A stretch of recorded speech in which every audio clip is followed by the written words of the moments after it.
focada no tempo verbal na narrativa. Para relembrar, o que é um texto narrativo?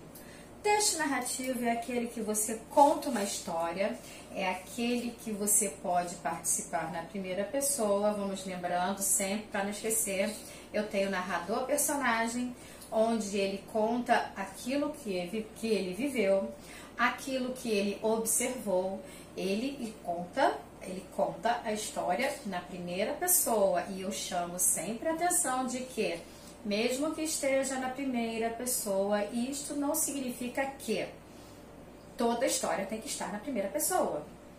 Até porque o narrador personagem, como eu sempre falo, ele não é o centro de tudo. O narrador personagem me conta uma história. E tudo que ele conta aparecerá diversas terceiras pessoas, dependendo do lugar onde ele esteja. Ele pode descrever amigos, festa, qualquer que seja a circunstância, certo?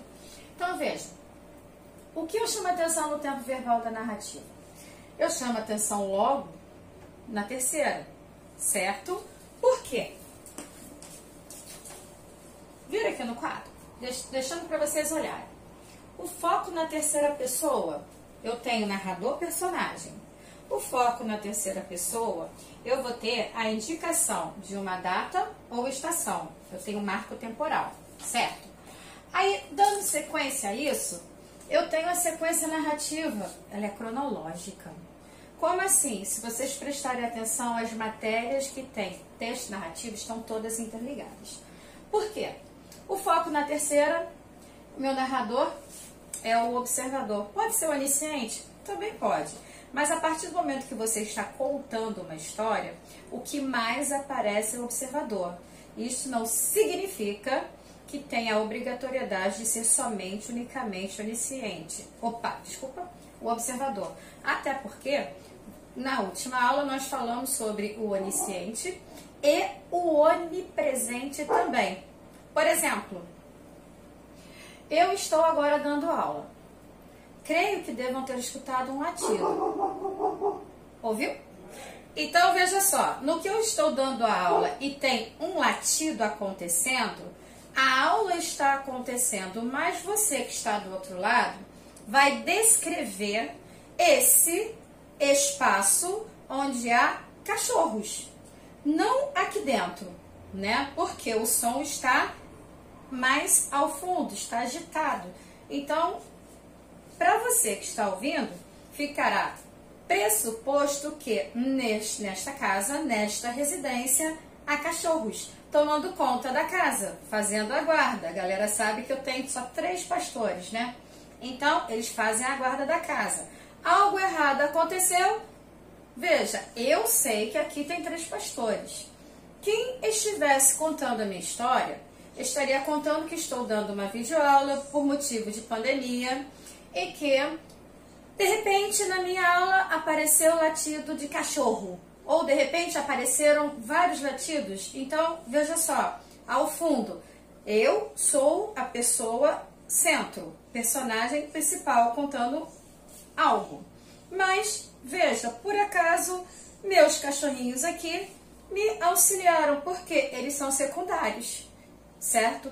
Estou revisando a matéria. Eu tenho personagem secundário nessa residência, existem cachorros. Entendido aí? Aproveitei que eles latiram, né? Então, veja só, eu sou uma narradora que conhece o espaço. Seria eu a narradora em primeira pessoa. No entanto, para você que está observando, narrador observador, você agora está o quê? Assistindo. E no que você assiste, você ouve, às vezes, algum barulho. Se passar uma moto barulhenta, você saberá, porque se falei que ela é barulhenta, porque dará para vocês ouvirem. Se meus cachorros estão fazendo a guarda da casa, e algo diferente está na rua, alguma pessoa está passando quando deveria estar em casa, vocês irão ouvi-los latindo. Certo isso? Você é o narrador da terceira, você vai chegar e vai contar a alguém, você observou a aula. E você percebeu que ao fundo ouvia latido de cachorro. Então, se tem um latido, você agora foi o narrador observador. Certo? E quando você contar a história a alguém, cara, eu estava assistindo a aula da Valéria, e de repente tinha um uivo, do nada, ela dando aula e au, au, au, u, u, u, o que quer que seja, você vai pensar, né? Você vai contar para alguém. No que você está contando aquilo que você observou, porque você não está aqui, você não conhece as dependências da residência, você não conhece o espaço, então não tem como você ser o narrador onisciente da terceira pessoa. Por quê? O onisciente é aquele que sabe do meu psicológico. Não tem como você ser o onipresente, porque o onipresente você conhece todo o espaço, conhece tudo, certo isso? Então veja, nesse momento, ao assistir a minha aula, você, ao contar a história do latido, se eu quisesse que eles latissem, não saía tão perfeito, você, ao narrador observador, irá contar como foi, qual foi a minha reação, como foi o latido, foi um só, foi fininho, foi grosso, qualquer que seja, você é narrador observador. Então veja, você irá contar, eu assisti na aula enquanto ela falava, enquanto ela explicava, ela aproveitou. Veja bem, no que eu estou explicando, eu já estou marcando para vocês o quê? Um tempo verbal. Por quê? Os textos narrativos, ele tem tempos verbais, em sua maioria todos no indicativo. Quando estou em sala, eu costumo dizer, o indicativo é o tempo verbal, que é o presente, é o aquilo, é o agora, é o futuro, certo? Quando nós estamos conjugando o subjuntivo, é algo que poderá acontecer. O subjuntivo é quando, eu não sei quando acontecerá, se eu tivesse, eu não sei quando eu vou ter, que eu espero, por exemplo, eu espero que você estude, eu espero que você estude, é o meu tempo presente, porém, veja, não sei quando pode ser esse estudo seu, esse meu ter, entendeu? Então, você tem uma ideia de algo que pode acontecer ou não. Por exemplo, quando eu costumo brincar e falar com vocês assim, quando eu passar na prova, darei um churrasco. Opa! Quando eu passar, quando será que eu vou passar na prova? Se eu fizer uma prova em 2020, será que em 2020? 21, 22, 23, 24, 2030? Não sei. Porque o subjuntivo tem a ideia de um futuro que eu não sei quando vai acontecer. Mas com relação ao meu verbo seguinte, quando eu passar, darei quando eu passar, eu sei que eu vou passar. Darei uma prova. Futuro, verbo conjugado, darei, verbo dar, conjugado no futuro do presente. Darei um churrasco. Quando eu passar na prova, darei um churrasco. Quando será essa prova, não sei. Quando vou passar, também não sei. O que eu sei, que quando isso acontecer, a certeza eu tenho que o churrasco será dado. Por quê? Darei um churrasco. Verbo conjugado no modo indicativo no futuro do presente. Entendido isso? Então, veja só. O que estou mostrando aqui hoje? O meu tempo verbal na narrativa e para não cair no esquecimento, eu falo sempre dos meus narradores. Quando você conta uma história, ela costuma estar sempre presente no tempo passado. Eu tenho pretérito imperfeito.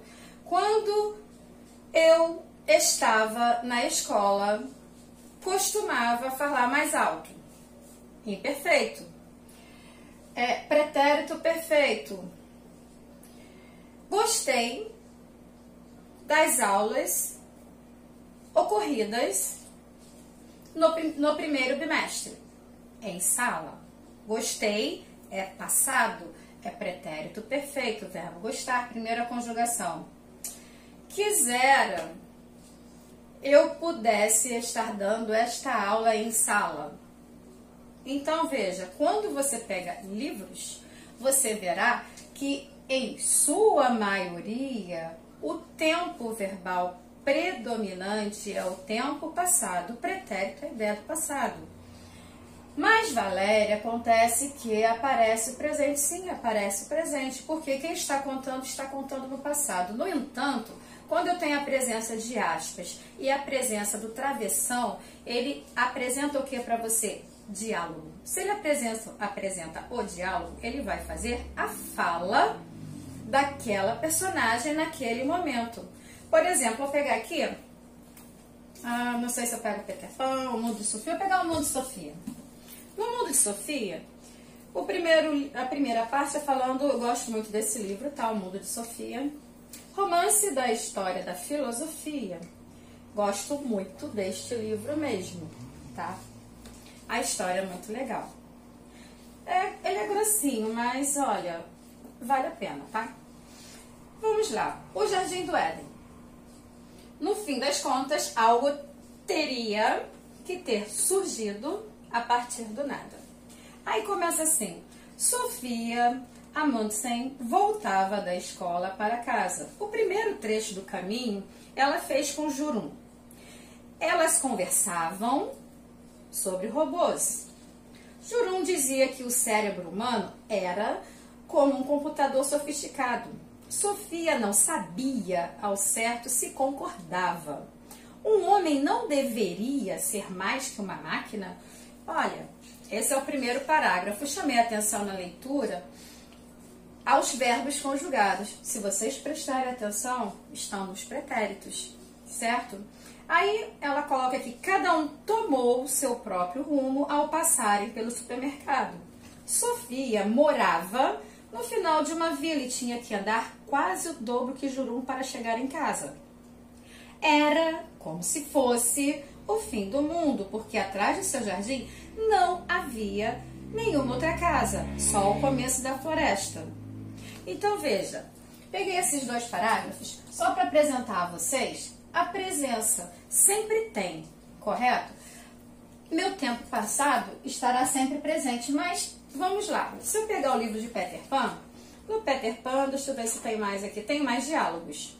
Então veja só, como eu tenho mais diálogos em Peter Pan, deixa eu buscar um legal aqui para vocês que desmarcou a página quando eu peguei. Veja bem, aqui, vamos lá. Vou ler uma parte para que vocês tentem entender o trecho e o contexto certinho, tá? Começa aqui. Não irritem à toa. Está entre aspas, tá?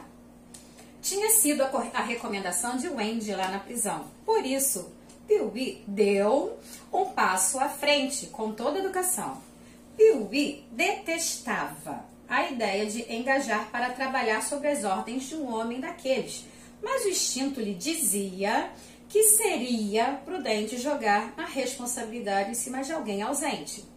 E, embora fosse um menino meio bobinho, sabia que a gente não pode sempre jogar a culpa nas mães, porque se elas aceitam sempre. Não, desculpa, porque só elas aceitam sempre. Aliás, isso é uma coisa que todas as crianças sabem. E apesar de desprezarem as mães por causa disso, sempre utilizam esse recurso. Utilizam com a M, é passado, tá, gente? Assim, Pee-wee explicou, cauteloso. Agora vem com o parágrafo. O senhor não leve a mal, sabe? Mas eu não acho que a minha mãe ia querer que eu fosse pirata. Você acha que a sua mãe deixava você de leve?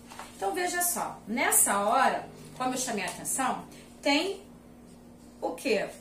Tem um travessão, é a fala dele.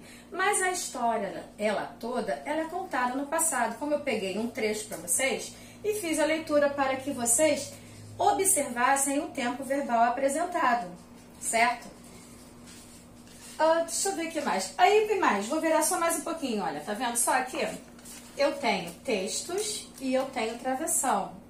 Tem travessão de fala, tem travessão que explica. Isso é algo que eu sempre falei em sala com relação a textos narrativos com conversas. Porque nessa hora faz-se presente o discurso direto. O discurso direto é aquele discurso em que você tem a fala exata da personagem ou de quem quer que tenha falado naquele momento, dentro de um texto narrativo. Certo isso? Quando você pensa em discurso indireto, por exemplo, aqui ele vai seguindo. Episcou para Deleve, que disse tristonho. Acho que não. E suspirou como se quisesse que as coisas fossem diferentes. Você acha que a sua mãe ia gostar? Gêmeo. Você acha que sua mãe ia gostar, gêmeo? Duvido, respondeu o primeiro gêmeo. Tão esperto quanto os outros. E você, bicudo? Acha que a sua acabe com essa baboseira, rugiu o gancho. Então, veja só, poderia chegar e falar que, no discurso direto, eu poderia dizer que 3 personagens estavam conversando sobre o que suas mães achavam quanto a serem piratas. Então, você pode colocar que a primeira pergunta foi feita e foi perguntada para Deleuze. Se eu não leve a mal, mas eu não acho que a minha mãe ia querer que eu fosse pirata. Você acha que sua mãe deixava você, Deleuze? Essa é a pergunta. É original. Eu posso colocar o que para vocês? Que Deleuze começou e Deleuze perguntou se achava legal, se a mãe gostaria se a mãe gostaria que ele fosse um pirata, o que acharia se a mãe se ele virasse pirata, o que a mãe dele ia achar. Aí nisso foi perguntando para o outro, perguntou para o gêmeo, o que o gêmeo falou? O gêmeo chegou lá e colocou, até que o Capitão Gancho chegou e falou que, para com essa besteira. Capitão Gancho falou que, pare com essa besteira. Então, pare com essa baboseira, foi o que ele colocou. Então, veja só. Eu posso falar que o Capitão Gancho chegou e falou que parassem com essa besteira, com essa baboseira, porque afinal de contas aquilo não era uma conversa para aquele momento. Então veja, eu não estou mais agora no meu término, quando coloquei que o Capitão Gancho falou que deveriam parar com aquela baboseira, com aquela besteira, porque tinham mais o que fazer, eu estou com o meu discurso indireto. Porém, se eu chegar e falar, e Capitão Gancho chegou e falou, parem com esta baboseira, parem com esta besteira, qualquer que seja, são sinônimos, tá? Então, veja, qualquer que seja uma das palavras. Pare com esta besteira, tá? É a fala do Capitão Gancho. Se eu chegar e falar, o Capitão Gancho de repente chegou lá e falou que todos deviam parar com essa besteira, discurso indireto, certo? Então, veja, acabei introduzindo matéria de discurso direto e indireto porque eu preciso disto para os textos narrativos também. Aqui eu cheguei a chamar a atenção da indicação de uma data ou estação. Bem, data ou estação porque no trabalho de vocês, acho que é a Ovelha Negra, no capítulo 7, está falando sobre uma estação. Depois vocês verifiquem lá. Porque, veja só, na verdade eu quero chamar a atenção com relação ao marco temporal. Sempre haverá um marco temporal. Sempre, sempre. Tem algo que estará ali sempre marcando algo. E caberá a você identificar qual foi a data, qual foi a estação, se foi de manhã, se foi à tarde, se foi à noite, entendeu? Em que horário aquilo aconteceu, foi na madrugada, tudo terá um tempo marcado. Nisso você terá marcação direta no seu tempo verbal, no seu texto narrativo também, na sua história. Tempo verbal não, correção. No seu texto narrativo. E a sequência narrativa, porque ela tem uma cronologia, não posso sair do além e chegar aqui, né? Então, eu tenho que ter uma ordem para dar seguimento a toda a minha história. Ela tem que ter início, tem que ter o meio, tem que ter o fim. Tem que ser coerente, tem que ter coesão para que eu, para que você, qualquer pessoa entendam. Por exemplo, Peter Pan é um livro fácil de ser compreendido, né? Até porque tem filme, tem desenhos, tem como você visualizar de uma forma bem imaginativa. No entanto, quando eu penso em O Mundo de Sofia, o Mundo de Sofia, ele tem um fundo bastante filosófico. Eu acho muito interessante, porque o enredo dele é muito bom, te leva a pensar, que fala de Descartes. Eu gosto muito desse aqui, certo? Gosto muito. Não tem tempo cronológico? Tem. Mas é muito diferente deste. Aqui eu falo sobre o iluminismo. Então eu tenho várias colocações. Aqui eu falo sobre Kant, eu falo sobre Kant também, né, que vocês falam, escrevem às vezes, o romantismo. Então eu tenho várias marcações nesse livro que estão dentro da literatura e que também, aqui eu tenho várias marcações que estão na literatura e na filosofia também. Veja bem aqui, olha, é um livro riquíssimo. Eu falo de Marx também, O Espectro Ronda a Europa. Então você consegue aprender filosofia, aprender bastante da história. Tá falando da parte mecanicista aqui, Manifesto Comunista, aqui na parte de Marx, fala de Darwin. Então você tem uma história sendo contada, você aprende filosofia brincando aqui e sai interpretando tudo de uma forma maravilhosa, viajando no mundo da Sofia. Galera, espero que vocês tenham gostado da aula de hoje.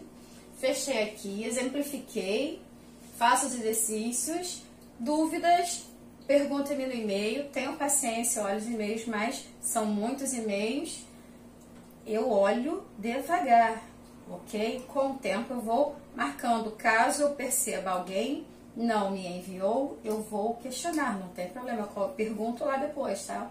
Isso daí não é problema. Agora, se eu recebi, caso eu tenha recebido, não recebo, você não respondeu, são muitos e-mails, tá? Mas pode ter certeza que a resposta vai chegar. Qualquer dúvida, me perguntem lá pelo e-mail, certo? Até a próxima!